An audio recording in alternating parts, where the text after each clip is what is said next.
Welcome to this episode of Listen to Your Coaches. I'm your coach, Mike Wilkins, here with Coach Will Morrill. Will, why don't you go ahead and tell the good people what we're going to be getting into today? All right, so today we're going to talk about losing your first fight. A little bit about losing in general, but specifically losing your first fight.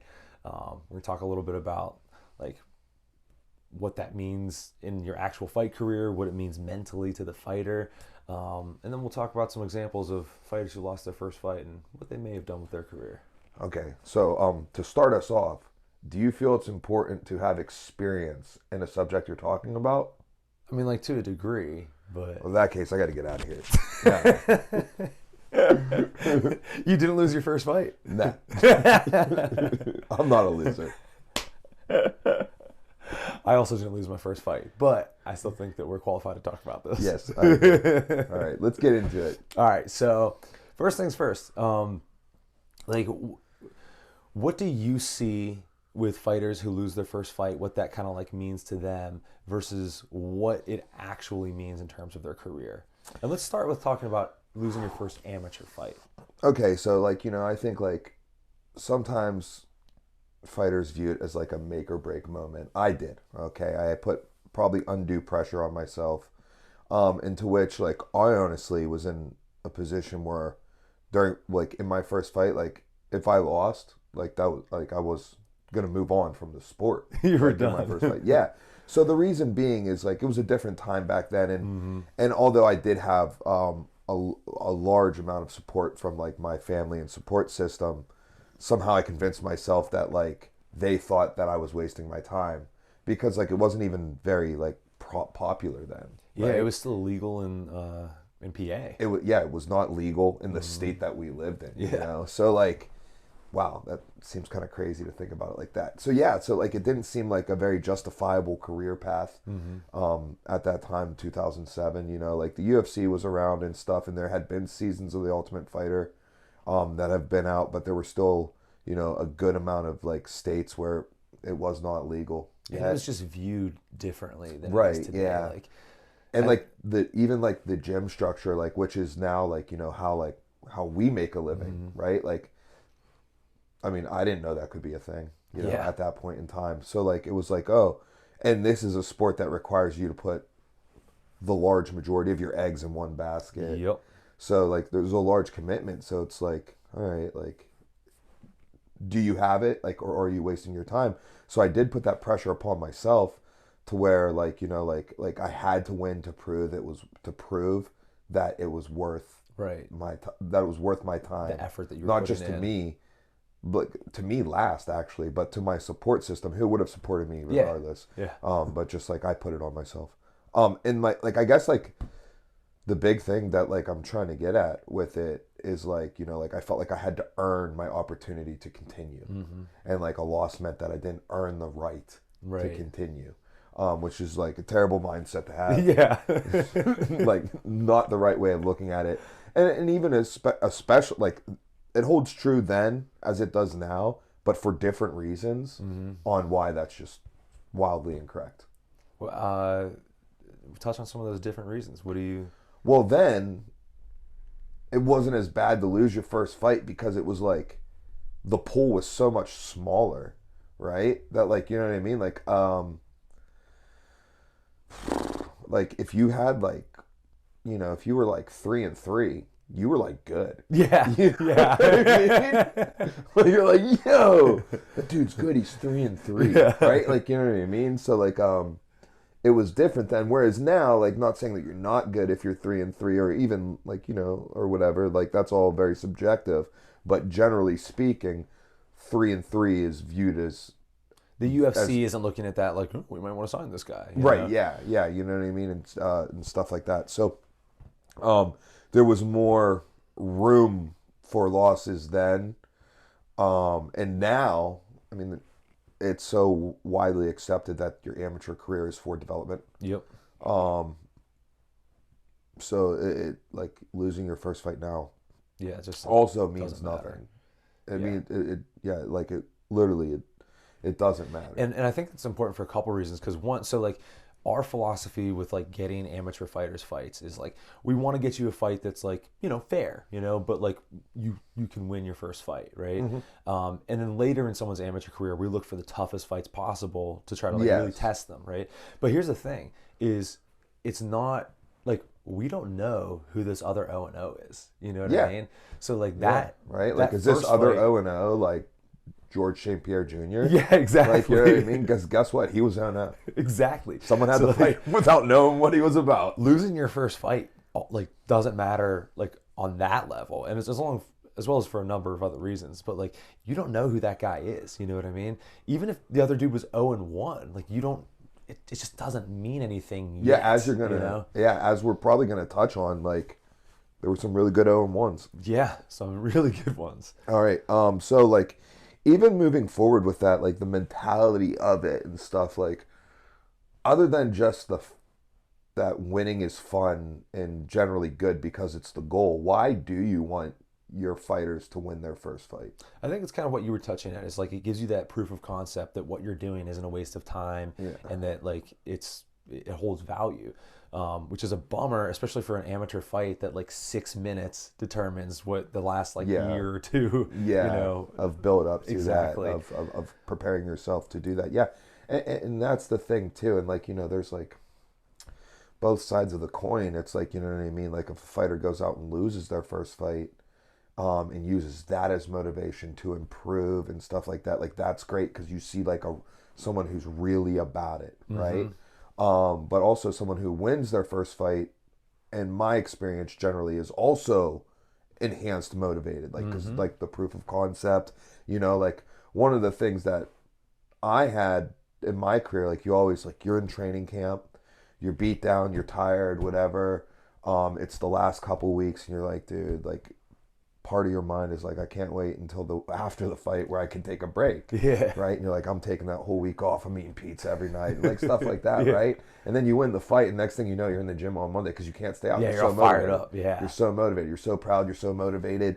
Yeah. So there's that aspect of it, which I like, you know, and having that good positive experience, you know, to build off of, I think is tremendous as well. But as we're going to talk about and see, like it's not the end all be all. Definitely. And I think you touched on a good point is winning or losing your, you know, amateur debut especially, like that should be fuel. You lost, hey, let's improve, let's go back to the drawing board and then get back after it. And you win, it's like, hey, let's keep this rolling, you know? Like a first fight is just like you did it. You know what I mean? Like that's how I think amateurs should look at their first fight, you know? Oh, I agree. All right, now don't let this take us too far off of like our plan of attack here. All right? But it's like if you win your first fight, if you have a fighter, they win their first fight, it's almost guaranteed motivation. Yep. Right? Almost guaranteed. It's far and few between that we have a fighter win their fight and then like kind of like fade away. Yeah, they're like, yeah, that wasn't that cool. Yeah, right? Or like, you know, they're like, oh, I'm going to take some time off, and then like 1 week turns to 2, 2 turns to 3, 3 turns to 4. Like that's that's more rare. It's happened. Oh yeah. But it's more rare than when you have a fighter who loses their fight and then kind of just like starts to fade off. So with that being said, would you rather like it's like okay, would I rather you win your first fight just so that way like that motivation's high in a positive light and we keep it pushing? Or when you lose your first fight, now it's like put up or shut up. It's like now you're showing me what you really want, Exactly. right? So it's like, hey, let's rip this Band-Aid off. Do you really want to do this or not? Yeah, there's pros and cons to it. There's pros and cons to it. But like I would rather you win. Aside from the whole like winning is good and that's our goal anyhow, is because I want you to win anyhow. But like as a developmental standpoint, like I just think like, you know, the longer I have you, the more good I can do for you. Right. And we can also figure out how you handle losses later in your amateur career. You know what I mean? Yeah. This is okay. So, but as a coach too, it's like, okay, what if you get a fighter who can't handle a loss? Like well at all, right? It's like, okay, like would you rather that Band-Aid have been ripped off right away before you waste any more time? Or would you rather them go like 3-0, then take a loss, and then they're just like, oh, it's not for me, or whatever, which is fine. Yeah. But like there's a sense in which you're like, man, like I put a lot of time into you for you just to quit off of one loss. Like, you know what I mean? So would you rather that Band-Aid just get ripped off right away before you spent? Because, like, if we're talking about someone who lost their fourth fight and then they're all like, woe is me, and like fading off, you know, you put like 3 years. 3 years Yeah. of hard work and 3 years of like investment into them. That's a complicated question. I would say for us personally, like in our system, I'd rather you go 4-1 than 0-1 and leave, because over that time, yeah, we've been pouring time into them, but they've also, if they're doing what they should within our, you know, team structure, they're also being a good teammate and doing work and everything. So Yeah, that's a hard question, though. And I don't that think is that's a the hard same question. I don't within have every system. I don't know what my answer is, but I think, I mean, It's an interesting thing. you know what? Like, if you're like, choose right now. All right, let's go 4-1. Yeah. 4-1. Let's do it. So hold on. This is what you're talking about. Reminded me of this quote I just remembered. You know who Sylvie Von Douglas is? No. She's she's like actually the most accomplished Western Thai fighter there is. Oh yeah. Okay. Yeah. Dude, I she's thought a for sure beast. that you were gonna hit me with some like lame author shit. No. That's why I immediately was like, no. No, she's like a super badass No, fighter. I've read 1, 2, 3, 4 books. No, I've never read her book. No, but go ahead. No, okay, so she's awesome, super like highly accomplished fighter. Yeah. She's doing a lot of like work where she like records a lot of the teachings of like, you know, Diesel Noy and Samat and like all kinds of like, you know, legends and stuff. But anyways, she had this quote where she was talking about losing, and she was like, when you lose, that gives you an opportunity to discover, do you like winning or do you like fighting? Yeah. You know, and I was like, that is so huge. You know what I mean? Because like, Yes. that's Yeah. literally what this is about. Like, it's about competition. You know, like in every fight, in every one fight, 50% of the participants lose. You know what I mean? So like, Yeah. do you love fighting or do you love winning? Yeah. And I think about that as well. You brought it up the other day, but like I think about that, like how much like for example, I love wrestling, right? Or like even like jujitsu. Like I love jujitsu because like, you know, I'll be coaching athletes or whatever, and they'll be like, man, you know what? I think I hate losing more than I love winning. And I think I catch them by surprise when I tell them I don't hate losing. Like like I don't mind losing. Yeah. Like I don't mind it. Like, you know, like I've lost quite a bit in my life. And I would prefer to win, given the choice. But like I don't really mind losing, you know? I minded losing fights. Yeah. That I minded losing. But like wrestling matches and jiu-jitsu matches, like I didn't mind. I like, for example, I'm still in my jiu-jitsu career. I'm still actively competing. I don't mind losing. I've had losses that like I was like, man, that was my favorite match I've had this year. Yeah. And stuff like that. In fact, as a black belt, two of my top 3 favorite matches of mine were losses, you know? Dude, that's wild. And it's interesting you say that because I kind of feel the same way. And I'm actually kind of surprised to hear you say that because I do jiu-jitsu on like a significantly lower level than you do. But like when I've lost like, you know, jiu-jitsu matches, I'm just like, all right, that was cool. Like, I guess I got to work on this or this. Yeah. Like, dude, when I lost like a boxing match, I did not take it well. I think that's also one of the reasons you're like an overall better competitor than me, is because again, you have that kind of like acceptance of a loss. Like when I had my first boxing loss, the rest of the team out partying, even guys who lost, they're like, yeah, this is a great time. We're all chilling as a team. And I was like, going to my hotel room, going to sleep. Just like not taking it well, you know? I mean, I didn't take my first MMA loss well in public. I did, but like behind the scenes, I didn't. I remember like waking up in the middle of the night, like being like, was it a dream? Like, oh no, it was real. And then like in the middle of the night being like, oh my God, it was real. And then it's just like ruining me again. Yeah. Like dude, reliving re-experiencing it and then doing times. it again as a pro too. Cause like I lost as an amateur, and then like when I lost my first pro, like when I lost my first loss as a pro, right? Yeah. Like also being like, cause it's like you start over as a pro, you're like, I could be undefeated again. Yeah. And then you lose a pro fight and you're like, rah, like you wake up like in sweats and stuff. Okay, so that's actually something. So we started with talking about losing your first amateur fight, which again, I think just overall to kind of wrap that up, like it doesn't matter. It Like, doesn't. No. It's a developmental tool. You can turn that around. Even if you don't turn it around and you don't have like a stellar amateur record, like that doesn't necessarily matter for your pro career. Right. Just again, it matters to you in that Dude, moment. there's actually like a lens you could look at it where like losing a couple amateur fights is good for your pro career for a couple reasons. Yes. For a couple reasons. Because then your pro career, it's like a little more important to have those wins, and then you're not necessarily getting killers right away.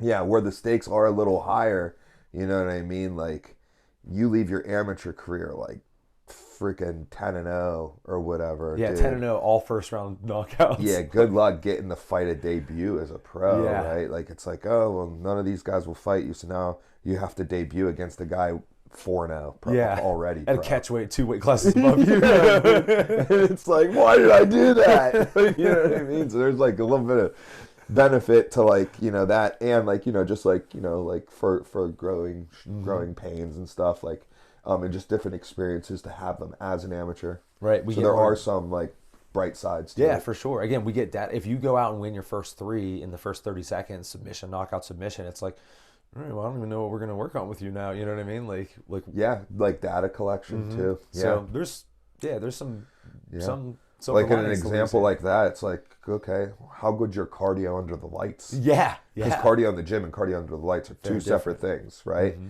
And like, you know, you can have cardio in the gym and then it's gone under the lights. Mm-hmm. You know what I mean? Very rare. It's very rare, but you can maybe like not have great cardio in the gym and have it under the lights. Yeah. That is like the most rare thing ever. Like Yeah, you got it a better is. chance of winning the lottery, but like Some people have it. there's just some people who are just like, it matters. Ah. Like, and I'm like, how did you like get this to work without doing it, like building a habit of it? It's so crazy to me. I was the exact opposite. Like I was a killer in the gym. Yeah. And then like I would freeze up a little bit in fights and not fight to my full potential. Yeah. And every once in a while I'll see people. Dude, honestly, I think to a degree, not that you're bad in the gym or anything, but dude, when you were fighting sometimes I was like, yo, I know he could do that. Dude, that's what you know what? People told me that my whole life. Like they told me that my whole life, and I feel like because they told me it, I believed it, and I don't even know if it's a real thing, right? I think it's all like some type of like Mental frame game. of mind. Yeah, it's a Yeah. mental game. But maybe it was like people telling it to me like since I was little. Like, oh, like you're a gamer. Oh, when the lights are on, you shine brightest. Yeah. Like, da, da, da. Like your clutch, Yeah. clutch gene. They'd be like, you got a clutch gene. So like, I just always assumed, and it did affect me negatively too, because like I just assumed that like, oh, when it matters, I'll do it. I'll step it up. Yeah. I'll do it. So that gave me outs in practice. Like when things got tough in practice, I could quit on myself because I knew in a fight I wouldn't. Right. Right. And then here comes a fight, and you're like, wish I didn't quit in practice. Dude, it's so weird. If we would have like mixed our like 22-year-old brains together, we would have had the perfect competitive mindset. Yeah. Because we've talked about this before. Like we were on opposite ends of like you were like, oh, this is competition. I'm like, this is a fight. You know what I Yeah. mean? And it's like, and also just like having a healthy relationship with like losing and the way that you view that and stuff. Anyways, we're getting off topic a little bit, Yeah. but We should pin that down for a future podcast. About like the different mentalities of fight versus competition. Because Yeah. like I never looked at it like oh, it's a fight. And see, right? when I- it was when I- always like it didn't matter what the game was, it was a game. when I looked at it as a competition, then it was like win lose, and it looked so like binary and like And then when I would look at it as like just fight, just go and just go damage that guy. Who cares about winning and losing? Just go damage that guy. And then like I would always win because I just beat that dude up. You know? Yeah. So that's a deeper topic. Let's yeah, slide, deeper topic. Slide off that. All right. But hold on. What I was trying to overall get at when we started this sound list is losing your first amateur fight, not that real. What's the difference between losing your first amateur fight and losing your first pro fight? Losing your first pro fight, also not that real. Yes, not as real as you might think. Realer than losing your amateur. Realer than first losing amateur. your first amateur fight, maybe not. Interesting. Maybe not. I think it is Because but like you're not- committed. I mean, you went pro, so I'm assuming That's a good it's point. 2024. You had an amateur career, right? Unless you were some like blue chipper, Right. right? Like you know, like one of those like highly credentialed wrestlers that go straight pro. You know what I mean? Which I almost used Bo Nickel as an example, like a Bo Nickel. Right. Bad example. He had 2 amateur fights. I was gonna say he didn't get an Bad exemption. example. Yeah. Or if you were like one of those dudes who had like 100 kickboxing fights and you have to start pro, or you They know, don't make those dudes start pro. They don't make them, but often Not even pro boxers have to start pro. But if you're pro MMA You and have you want to to go start pro boxing, boxing. yeah, it's pro. Yeah, it's ridiculous. Yeah, there's probably a reason behind that. That if we heard it, we'd be like, okay, I can see it, but I Yeah. don't agree. All right, so yeah, losing your first pro fight. I mean, like you're already committed. You're a pro, so like, I'm not worried about you washing out really. But it does matter, you know what I mean? Like I mean, if it's you're like, oh, you trying got to half get your to the- paycheck because you lost. Yeah, Half of what? 400. Yeah, that doesn't matter Four for and your four. first fight. Yeah, exactly. You know, like I made my pro debut in 2011, 4 to show, 4 to win. You know, and then 20% ticket commission. Hey, that's not bad. You know the most I've ever been paid to fight? $29. 27. 27. 1,000 baht. 1,000 It sounds baht. cooler when you hear it that way. Yeah, let's just stick with 1,000. 1,000 baht. Yeah, you know. But Yeah, I don't and, think I that mean- matters. But what does matter is, to a degree, your record. Because if you're trying to get to the UFC, you know what I mean, and you are 0-1, now it's like, all right, you got to win like your next, 9 or something like that, well, not necessarily if you're trying to get onto contenders or whatever. It also depends how you win those next fights. But it does impact, to a degree, what you have to do to Well, get here to those goes high what I would levels. say about that. We're talking strictly about the debut, and when you lose, like in your career, it does matter like where it slots in as far as how much a loss sets you back. For example, a loss in your pro debut is not going to set you back as much as the loss in like your 4th fight. Exactly. You know what I mean? Like something like that. Because, all right, when you see a record, right, and you're like, oh, Dana White Contender Series, okay, we've got a 7-0 versus 6-1 on a 6-fight win streak. You look at both those dudes, you're like, that's the same. That's the same. But here goes where it's different. We got a 7-0 versus a 6-1. This 6-1's not getting on if he just came off a loss. Right. You know what I mean? Type of thing. Yeah. So it's like, when did you lose? Exactly. As well. So like, you know what I mean? Like, Yeah, it's definitely better to lose earlier in your pro career than later. But I don't have like an exact order of magnitude, but it does matter more to lose your pro debut than amateur debut. But I think we have some examples that we're going to get to in a little bit about how it doesn't matter as much as, again, you might think. yeah. Are we ready to jump into our examples? Yeah, let's start there. All right, cool. So we're going to start with some of our fighters who we are very proud of, and I believe that all of you will agree that are doing really good things, who did in fact lose their first fight. Yes, and you're only on this list if we think you're doing well. Yeah. There are some who also lost their first fight and aren't on the list because they need a better story to tell, or they're gone. You know what I mean? I do. All right, cool. All right, where do you want to start? All right, you start. All right, well, let's start with the first one on our list. We have a fighter named Brittany Bighart. She lost her amateur debut. Her amateur debut was in CFFC, Yes. which is a bigger, regional promotion. So there's already more kind of pressure. The promotional value there is really high. You're on the same card as I hold CFFC in a very high value. Absolutely. That's where I would say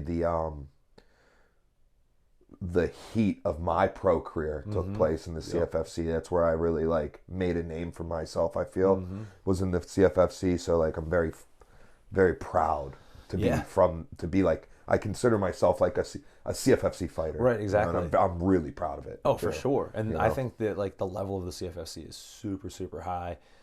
And again, that's a rough place to make your pro debut. Yeah. So Brittany lost her amateur debut.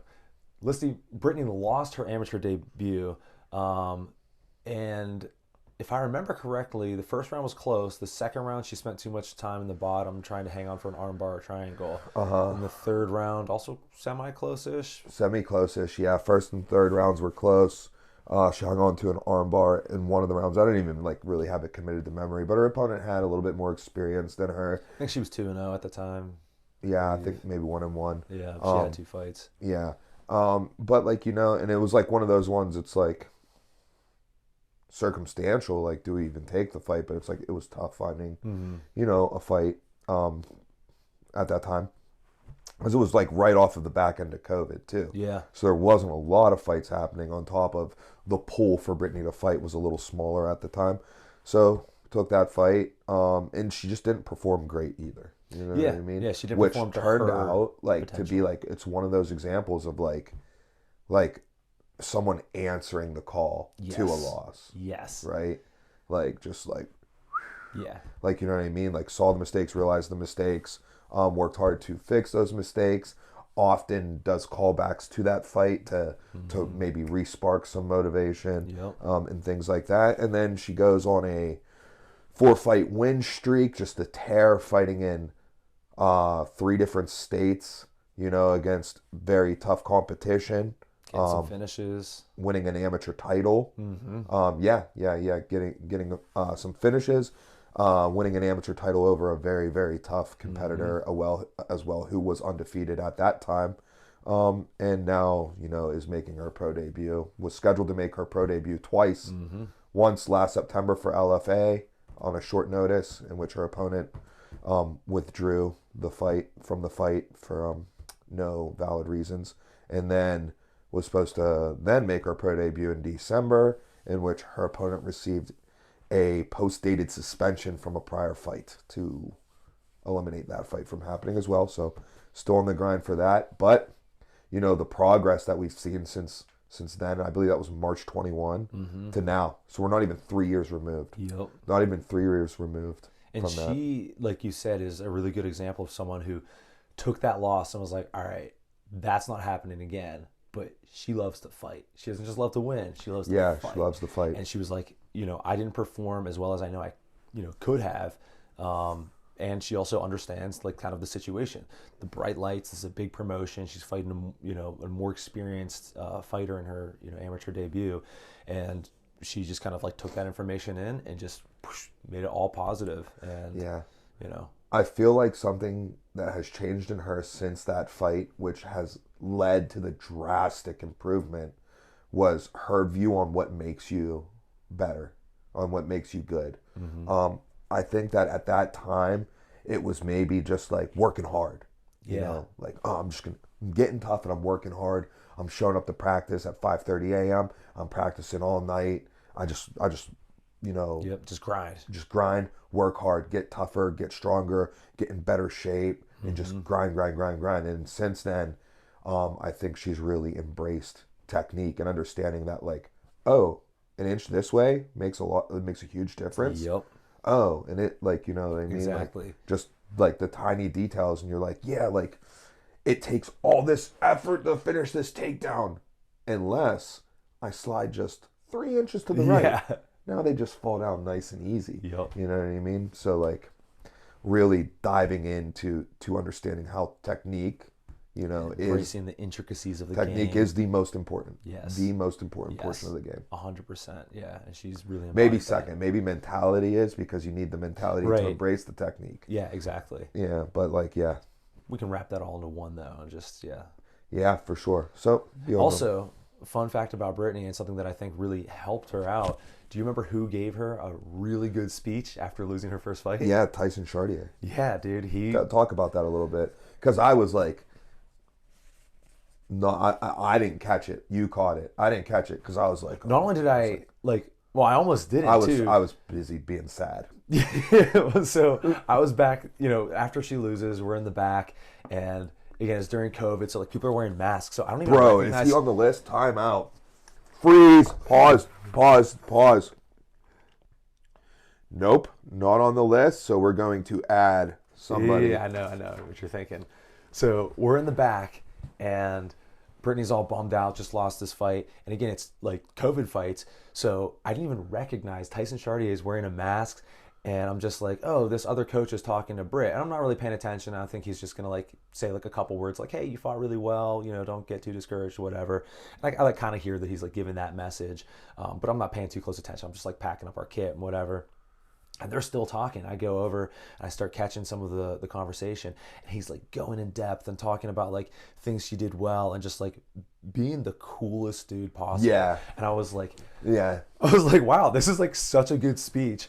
And then I think we went the entire conversation, or maybe he introduced himself to me, but at some point I realized, I'm like, oh my God, that's Tyson Chartier. That's like coach of the year. And Yeah. Rob Font walked past and I was like, oh my God. We didn't even know, because like everybody's just like all like face covered and stuff. And he was like the coolest dude and gave her the greatest like speech about like not letting that get you down. And he went on to like I think he like follows her on Instagram and like follows her career. Yeah. Dude, awesome guy. And he had guys fighting later. He didn't need to like take that time out. No. That's what I kind of want to jump off of. Like, do you ever notice that like a lot of these like high level guys, girls, whatever, coaches, athletes and stuff, like how like giving they are? And Yes. I gotta believe there's something to that, A right? Like, you hundred know what I mean? Like, percent. he didn't need to go over there and like cheer her up, right? Mm-hmm. Like, he doesn't know her, but like he was like, hey, like, you know, like it was just like cool, right? Not only did he not need to do that, but he had guys fighting like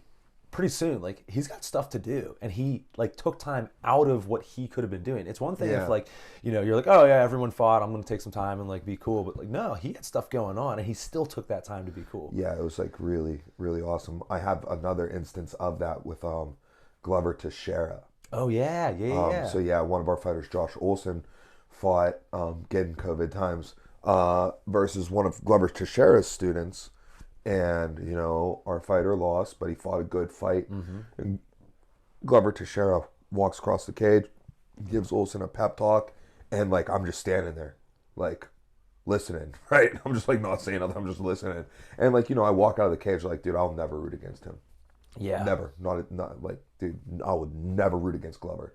Like, just like stuff you don't need to do, just like out of like pure, just like kindness, you know? Oh, and another thing, it's not like that they're trying to like get these fighters. Right, yeah. Right? Like, you know what I mean? Like, Brits in Pittsburgh, Tyson's in Boston, Yeah. right? Like, it's not like, oh, like, you know, like, let Maybe me you be should nice come to to my you. camp. And then you're like, oh, Yeah. you were nice to me. Now like, might come train with you. Same with Glover up in Massachusetts. It's And Connecticut. But... Connecticut. Okay, whatever. The New England. He's in New area. England. Yeah, and like same thing, right? Like you know what I mean. So it's just purely out of the goodness of their heart. So shout out to those guys Yeah, for being very cool. inspirational to me as a coach as well. Yeah, 100% agree. Should we move into our Yeah, let's move next into our next example? guy. So the most recent example that we have, and we're gonna have a couple more examples if we were to run this podcast back in a month, depending on when this airs. But Will Tim, Mr. Mittens, Will Moriarty. We talked a little bit about it on a current events episode that we did recently. I don't know when this one's going to air. Yeah, same thing. Like, lost his debut, won his bounce back fight in the exact fashion that he lost his debut, making up on those mistakes, was right in the gym, had a really good attitude of gratitude, very big team player. Very much Like, so. just like everything, like all the ball rolling in the right direction, just everything a coach wants out of an athlete. And he's just the perfect example of having the correct like mindset with this, right? And for two reasons. I think one is what you were talking about, like still being a good teammate, working hard and like taking that loss in the right way. And then I think on a more, I don't know, tactical level or whatever, however we want to look at this, but what you said, he lost his fight with the exact same position that he won his next fight. Yeah. So like not only is it like, oh, like I use this as motivation and everything to, learn more technique and whatever, but no. I learned this exact technique. I fixed this exact problem. Yes. Now to paint a better picture of it, just in case it's coming across as he won in the same method as he lost, like such as being like, oh, he won by rear naked choke, and his last fight he lost by rear naked choke. No, that's not what we're saying. We're saying the situation that caused his loss. He was on top turtle, looking for ground strikes, tried to attack the back in a poor position, positionally, fell off the back, which is led to the loss of the fight. This fight, same thing. Top turtle, landing ground strikes, makes the adjustment of a proper chest to back connection, allows him to flatten his opponent out and finish the fight. So there's just like that little like, hey, was my chest got too high here, versus I fixed that, and now I know that could be a critical mistake. So that's what we're saying. We're not saying like, oh, he won by guillotine and lost by guillotine. Right. No. The exact situation in which caused his defeat, the mistake he made that caused the defeat, he fixed and it's like almost like you got to replay it. Exactly. Yeah. And dude, I think A makeup test. the way you explained that, it was so perfect too, because there's a lot of good stuff in that. But what's important, at least for us, and probably should be for a lot of other people, isn't, like you said, the exact technique. What matters is what led to it, the positions, right? Yeah. Like that's something that gets preached in jiu-jitsu all the time, position before submission. Yeah. And then like sometimes it gets like lost in fighting. It's like, we just got to throw strikes, or you got to think about like getting to the submission or whatever. But no, the exact same thing matters.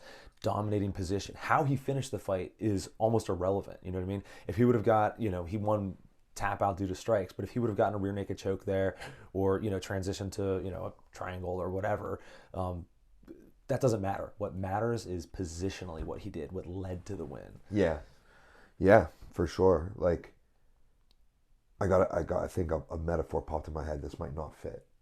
So this might take some of you. Ready? Freeze. And come back. Okay? Because you might need to edit this out. All right? But it's like having like a really good cheeseburger, right? And like you got some topping on that cheeseburger, like this like unique like spicy ketchup jam mix with some pickles. Like they just set it off. Okay. It just set it off. Now, was it that topping? Or like did that topping matter as much, right? Or was it the cheeseburger? You know what I mean? Yeah, the topping set it off. So like that finish set it off. But the position of the cheese of the burger itself is what's important. Because like, you know what I mean? Like imagine I took that burger out and we just threw them toppings between bread. Yeah. Right? Like, what the hell?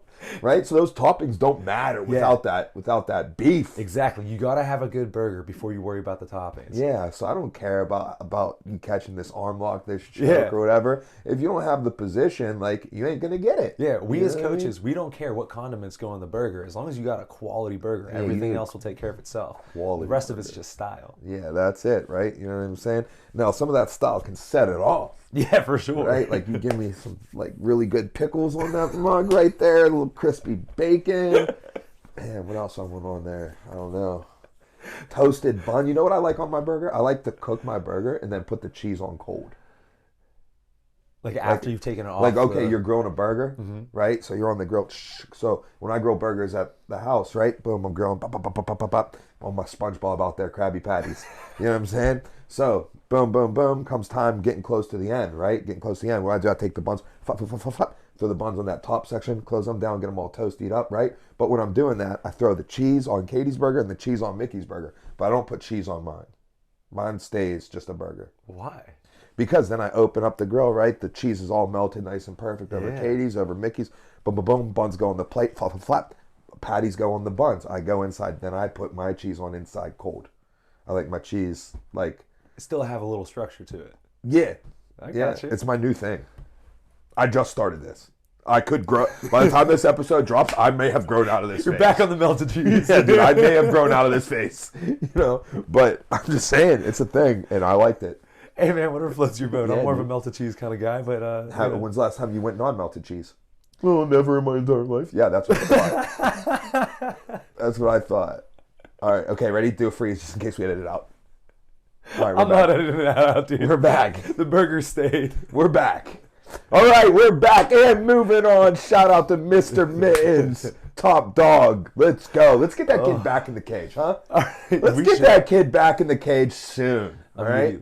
Preferably in Ohio or West Virginia for one more, and then we'll slide him into Pittsburgh, Pennsylvania. We have one more of our own fighters that we want to discuss. Yeah, this one takes a different route. Like, you know, we're talking about, so this guy, he won his first amateur fight, coincidentally, on the same card. We were on the same card together for that fight. Oh, interesting. Yeah, I made it was my second pro fight, and he was on my undercard, first amateur fight. But this gentleman lost his pro debut, and his name is Coach Jonas Rubiano. Yeah, so Jonas was time to go pro. I think he had 2 amateur titles, or one and defended it twice. Maybe just one. I think he was coming off of 2 KO wins at the time. He was coming off of 2 KO wins. Yeah, and it was like time to go pro. Yeah.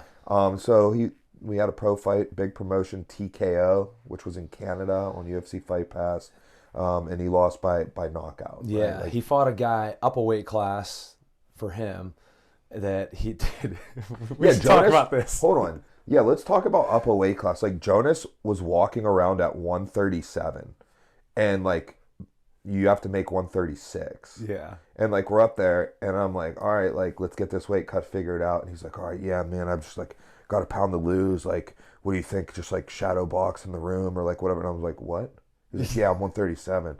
And I was like, this is criminal. I remember we threw him on the scale in the hotel, and we were like, what? Yeah. How are you this light? I was like, what are you doing? Dude, I was like, holy moly. Like, yeah, I don't know. But Carry on. Regardless, so we went up. He fought a kid who I believe the story we heard was that like no one else wanted to fight him. Right? Yes.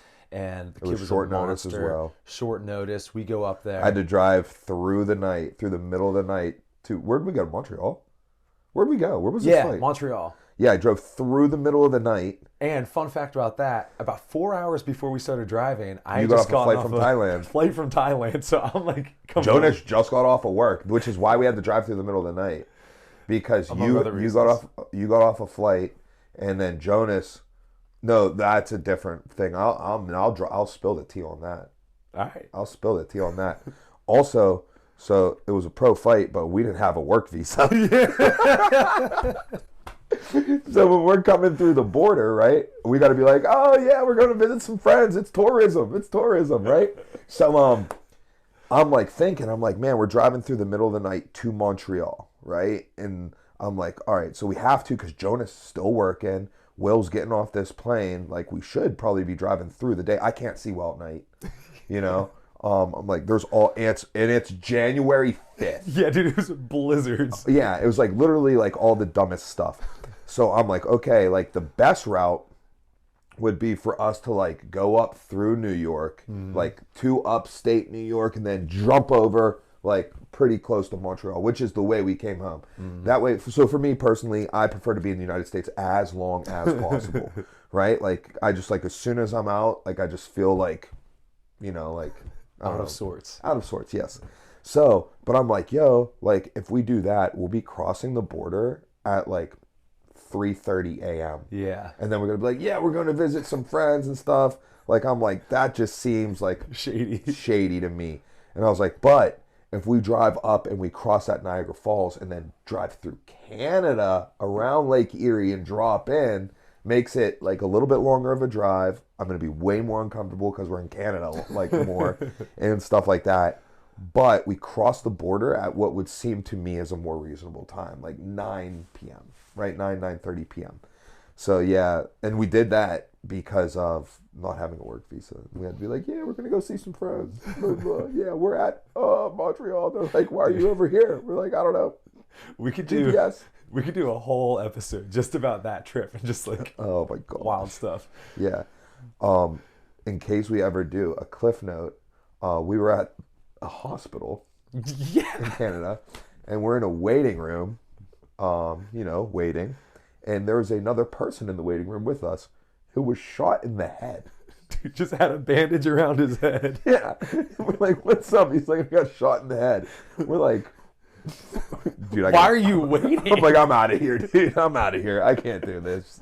That's a whole other podcast telling that story. All right, well, let's call on. So Jonas, getting back to it. So Jonas lost that first fight, right? Bad knockout. It's easy to get discouraged after that. Oh yeah. But not Jonas. He goes on to get down to the proper weight class. So he learned a lesson from that fight. He's like, hey, I can't be fighting up a weight class. Yeah. And not only did he go on to win his next three, he won by, was it knockout, submission, knockout. And one of those guys went on to have like a pretty good career. Yeah, the most recent guy, he got a knockout over, man, last name Garcia, first name escapes me right now. He won by trap elbow over the top, clean knockout. And that kid right now is 7-2. 7-2-1, I believe. Yeah. 7-2-1. Yeah, so like a no contest or a draw. I don't know which the one means. And I think the one loss, I think it was a split decision. It was a split decision. So it's like he's crushing everyone, and he's fighting in Combate Global. I believe he had some in Titan as well, like big. Yeah, but Combate Global is like pretty big for the small guys. Yeah, it's like a small. That's guy. their thing. Like the lighter weights are pretty big in that, from my understanding. So and Jonas put that dude out. yeah, but like just like learned the mistake of the wrong weight class. Got into his weight class, had some good advantages there. 3-fight win streak.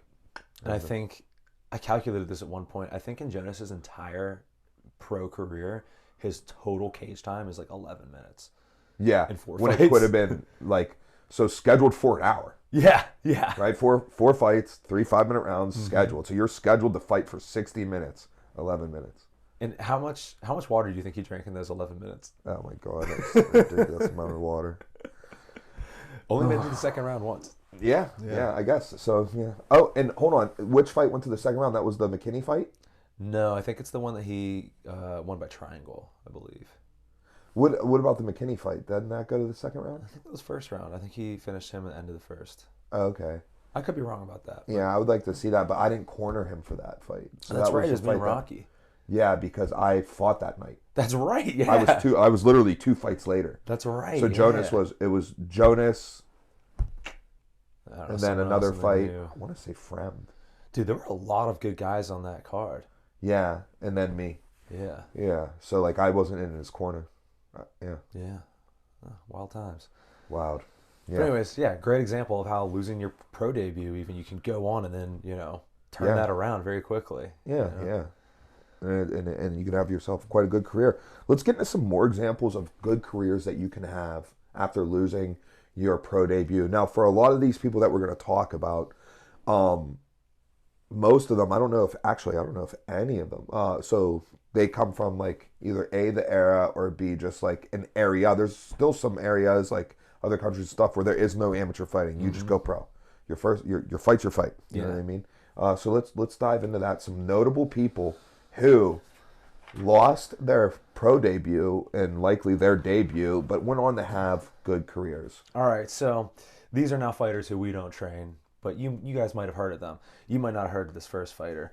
Fighter known as Amanda Nunes. Amanda Nunes. Lost Did she her do first okay? fight by armbar in 35 seconds. Okay, so she was 0-1, and that completely ruined her career, and she went on to be a nobody. Yeah, and so you guys might not have never heard of her. Never heard of her.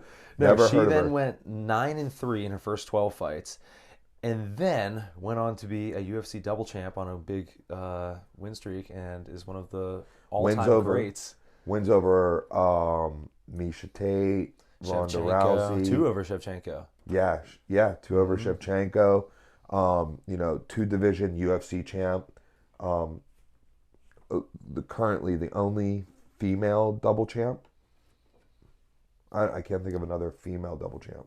Did Shevchenko bounce weight No, classes? she would. Yeah, she was 25 and 35, but she never won the 35. Oh, pound 35 title. is where she That's where fought she'd be Nunes, losing got to you, yeah. Nunes. Yeah, Yeah, no, I think she's the only one. yeah. So like, greatest woman fighter of all time. There's a really good argument for it. Lost her first fight. There we go. Would you like to take number 2? I will take number 2. So I'm going to drop down. I'm not going to go in order if you don't mind. Hey, go for it. I'm going to drop down on a list of somebody who I've referenced a lot, and I believe that probably a large portion of our audience would be unaware of. All right, Rich Clemente. All right, Rich Clemente ended up being a veteran of. God, I don't. Did we have to put his record? Yeah, 10 UFC fights. Yeah. Okay, he had 10 UFC fights, but he ended up being a veteran of like over 60 fights. Then he had over 60 pro fights and a win percentage of over 70. Yeah. So like good. Yes. Right? Very good. Had 10 UFC fights and was 5-5 in the UFC. So what I found unique about Rich Clemente is Rich Clemente, not only did he lose his debut, but he lost his next fight as well. So he started off 0-2. And then after 9 fights, had a record of 3-6. All right. Now, I don't mean to disparage anybody, but that is a bad record. That is a record, a pro record of 3-6. That is a record deserving of consideration of hanging it up. Yes. You know what I mean? Good thing he didn't. Sure is. Went on a couple runs, 5-5 in the UFC. Notable wins. Again, this is an era in which maybe some of the younger crowd may not be aware of, but these are people who we definitely We were like, are wow, aware of. these are quality And these are wins. guys like, this is also like, he was my weight class. So like, this is when I'm an amateur watching the UFC. So like, these are the like, I'm like looking up to them and I'm like, ooh, like I hope I can fight him one day or like get to that Right. level type thing. Sam Hands of Stone Stout. Beast. Melvin Gillard. Beast. Yes.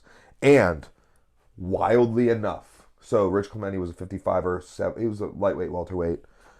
Anthony Rumble Johnson, rest in peace, who, also went on to be a great. Dude, what a win. But What yeah, a win. yeah, but that was down at 170, so you imagine Anthony is just sucked out because he was a 205er heavy. Listen. He was a big old 205. Let me tell you something. If I was fighting MMA, I would be 170. I'm not beating Johnson. You know what I mean? Like, No, that's a dude. big win right there, dude. Yeah, That's exactly. Crazy. Sucked out or not. Yeah. That's so huge. just a tremendous career after going 0-1, and like Dude, I've just been to have using. 10 fights in the UFC, like, that's unbelievable. Yeah, dude. If someone was like, hey, I'm 3-6, like, do you think I can make it to the UFC? I'd be like, it's unlikely. And then if someone was like, do you think I can have 10 fights in the UFC? I'd be like, no, dude, it's not. You just popped something in my head, dude. You just popped something in my head.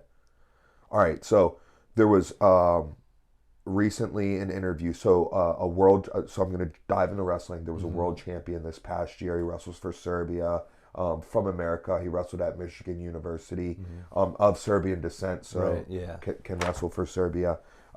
Stevan Micic. He won his world title this year, right, at 57 kilos. So he's the world champion, right? He never won an NCAA title. He was an NCAA finalist, multiple-time All-American. I believe he's a 3-time All-American because he didn't All-American his senior year. Made like age level, so like U17, U20 world teams, won medals like at the worlds, at those, but he wins his world championship. And I believe he said it was Jordan Burroughs he was speaking to. And Jordan Burroughs, all-time great, asked him, like, now that you're like a world champion, like, do you like, along the lines of like your path to getting there, like, do you regret it? Yeah. Right. So it's like, for example, like, Steven, he never won an NCAA title, and like, the normal order of operations is like, oh, I'm a state champ, then I'm a national champ, then I'm a world Olympic champ, right? Like, you know what I mean, and stuff. And I think the way I'm trying to put it is, are you okay never winning a national title, knowing that it led to you being a world champion? Yeah. You know what I mean? Yeah. And he's like, yeah, of course. But in it, whenever you're losing in the national finals, you're not like, you're not okay with it. Yeah, you're not like, oh, this is all right. It's going to lead to bigger things. It'll be okay because I'm still going to win a world title, right? Type of thing. And then it got me thinking, like, you just said something that sparked that, because I recently just listened to that. Like, would you be okay? Like, okay, who wants to lose their pro debut? No one. No one. Would you be okay if I was like, hey, you're going to lose your pro debut, and you're going to have some tough times, but you're going to be the champ? Like, I'm looking at it. I'm looking at your career backwards. Right. Like, I already know. You can see the future. I know. Right? You'd Yeah. be like, Then 1,000% I would. You'd be like, damn. All right, let's do it. Yeah. Yeah, without question. Yep. You know what I mean? So, I don't know. It just popped in my head. I thought it was interesting. No, Hopefully, you that's guys find it interesting as well. Why don't you go ahead and run us a third while I take a sip of my coffee? All right. So, another guy who went on to do big things, Forrest Griffin. He lost his pro debut. I'm aware. I was aware of this. I was not. I was shocked. You didn't shock me. It shocked me when I heard it. Yeah. When I found out, but I found out several years ago. Dude, when we were looking at this list, first of all, when we decided to make this, first off, who did this? Who did this? Listen, there's poor management, matchmaking, coaching, whatever. This is criminal. Yeah, dude, this is bad. This is real bad. But again, what I was gonna say is there was a number of things that shocked me about this list. Like when you were like, "Yo, you know Rich Clemente?" I was like, "Oh yeah, I remember him." And then you were like, "Dude, you know he started 3-6." I was like, "What?" And then some of these other people on the list. But this is one of the shocking things, and what you're getting at here is why he lost his pro debut to Dan Severn. Dan Severn, heavyweight. And UFC tournament champion Dan Severn. It's not like oh, they were both. Oh yeah, then Dan Severn went on. Dan Severn was already UFC champion, and imagine you're gonna make your debut, right? Okay, give me Well, hold on. Let me tell you his record at the time. So Forrest Griffin is 0-0. He's gonna go fight Dan Severn, who is 47-6-4. 47-6-4. 47. He's a veteran. He's got 57 pro fights and is a world champion. Yeah. And his win percentage is that's in the 80s. Yeah. Like, you know what I mean? Like, that's if you were like, hey, Mike, you're 47-6, I'd be like, yo, I am a god. Yeah. Like, 47-6? I'm like, dude, give it to me. Yeah, you that's know what insane. I mean? And you're like, oh, yeah, you're going to fight this dude in his first fight. Like, who is doing this? Dude.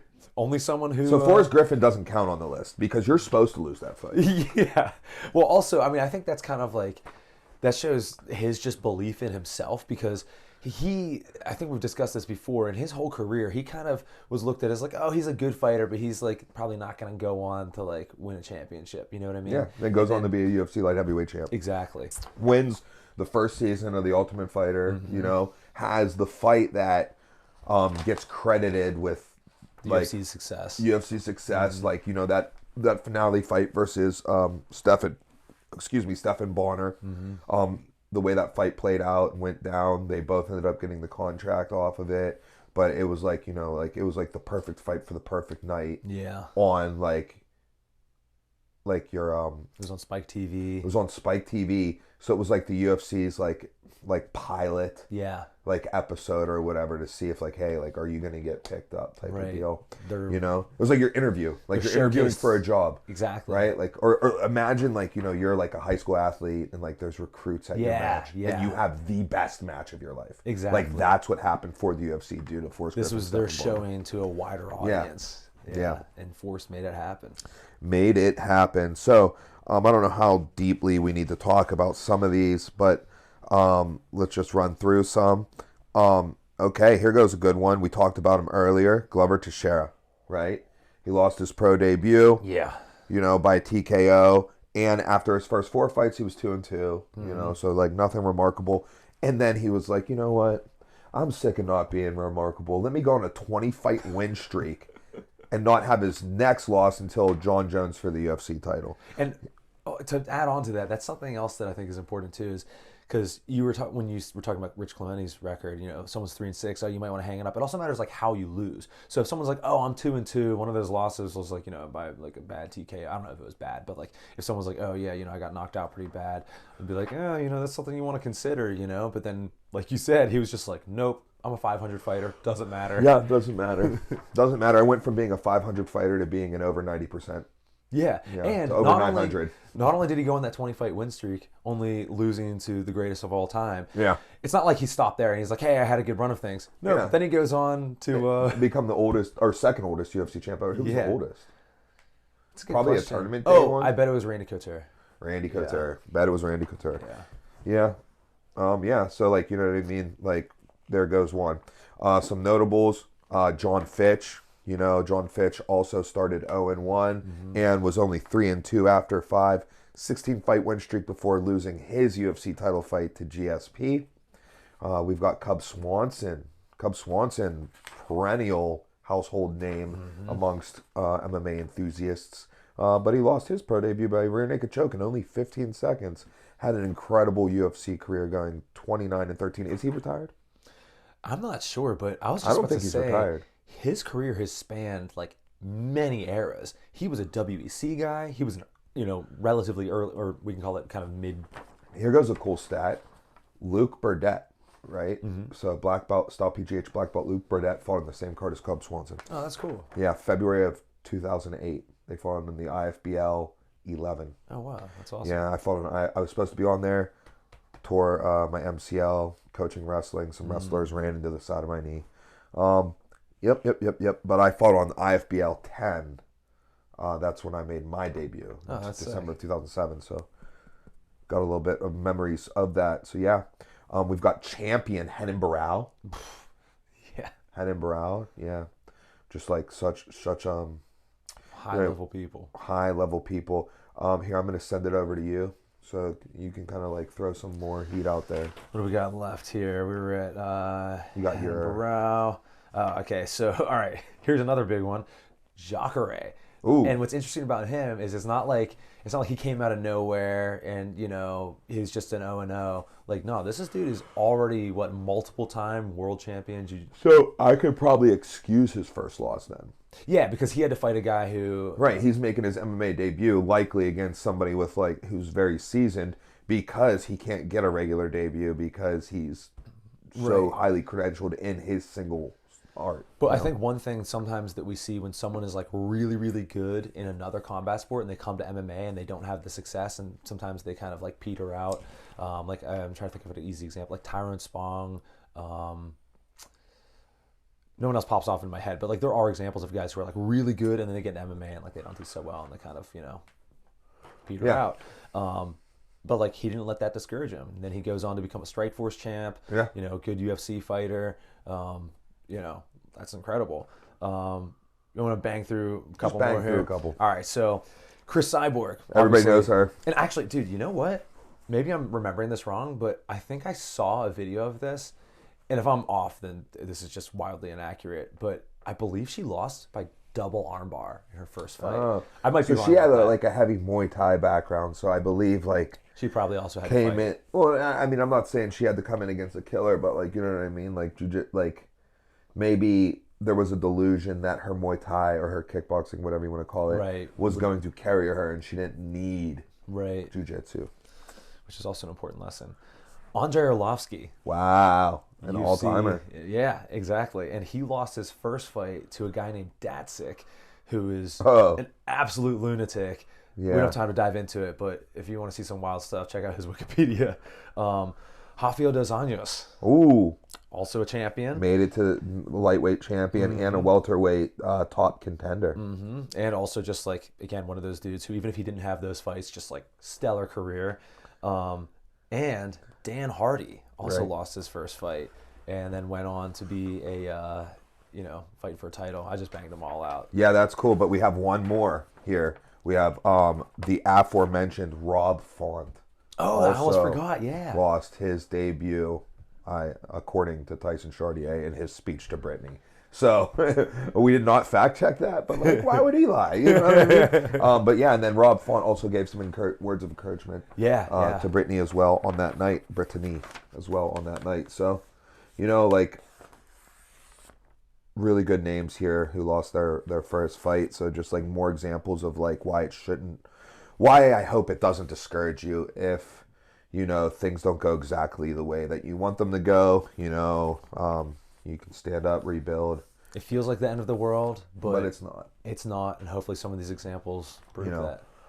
So the other thing that I would like to say about it is like, the cards are down, like maybe you're the example. You know what I mean? Like, so I've used like there's been some people who've went through like losing streaks, and like that's how I knew like you didn't know about Rich Clemente. I knew off the top of my head about Rich Clemente because like before, honestly, I might have used him as an example for somebody before I even like before you started coaching me. Like I've been aware of that for quite some time. I mean, like I think I used it. Oh yeah, I had to have because he was still active when I was using it, and he retired while you were still at Penn State.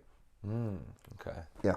So, but like my thing is too is like, you know what I mean? If you have a tough run, you could be the example, right? No one that we know of, like, right? No one was 3-6 and had the career Rich Clemente did until he did. Yeah. Right. So like, who's to say that you're not the next example? And it doesn't, and maybe it's not on like the world stage is like kind of we're discussing. Maybe it's for your local community, your local team. Maybe it's for your high school wrestling career. Yeah, who knows? You know what I mean? Oh, I hear stories all the time about dude, I want to say I'm not sure, but it was like either Jake Ellenberger or Rick Story. One of them had a wrestling season in which they went like 0-17. Ooh. Right? And they were both like considered wrestlers, Right, yeah. like as their primary base. So like one of them, like, you know what I mean? Like, and there's all these examples, and you could be the example, right? To draw back to like Will Tim, Mr. Mittens, Will Moriarty. Like maybe he'll be an example for some younger fighters later, right? Like, you know what I mean? Like, he's pretty active like with the team, so I see him in a mentorship role as he gets further along. Right, like not at the moment. He's still he's got lots of fight he's left still in him. he's still like he's a rookie Yeah. right now. He's still a rookie, but like like enthusiastic. I don't see him going anywhere like as far as like giving up on it or whatever. And I see him having a lot of success moving forward. But like we're gonna have fighters who lose their first fight, and he's probably gonna be holding mitts for them. Mr. Mitten it up, and he's gonna be like, I lost my first fight, and they're gonna be like, really? Oh yeah, da, da, da, and stuff like that. You could be that motivation for somebody else. Absolutely. And when I have been that motivation, when I have gotten to use that motivation for someone else, it always made me feel better about myself. You know? So like, one of the things that would help me, like I mentioned earlier, I'd wake up in the middle of the night like, oh my God, I lost. I can't believe it. I'm not undefeated and stuff.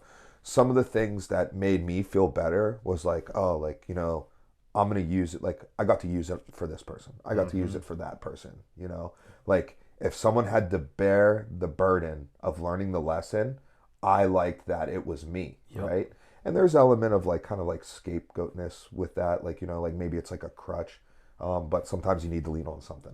You know For what I mean? sure, for sure. Yeah. And also, I think that I mean, I kind of feel the same way. Is that like I've made mistakes, you know, in my fight career, and during the time, I was like, oh, this is so important. Like when I was boxing in college, I was like, I'm gonna go on and be an MMA fighter and all this stuff. And then like, you know, in hindsight, I'm like, my fight career doesn't mean anything. You know what I mean? It was literally just experience for me to be a coach. And now I'm like, oh, I'm happy that I cut too much weight and learned that lesson because now I can teach that to my fighters. You know what I mean? So Yeah. like, I think there's a ton of validity in that. Yeah. Done. So, anyways, long way of saying, hey, if you lost your first fight, not a big deal. There's a lot of silver linings there. You know, take that motivation, take the data you got from that, fix the positions, fix the techniques, fix your defense, whatever it is that lost you that fight, and Listen to your coaches. and listen to your coaches. All right. We'll see you next time.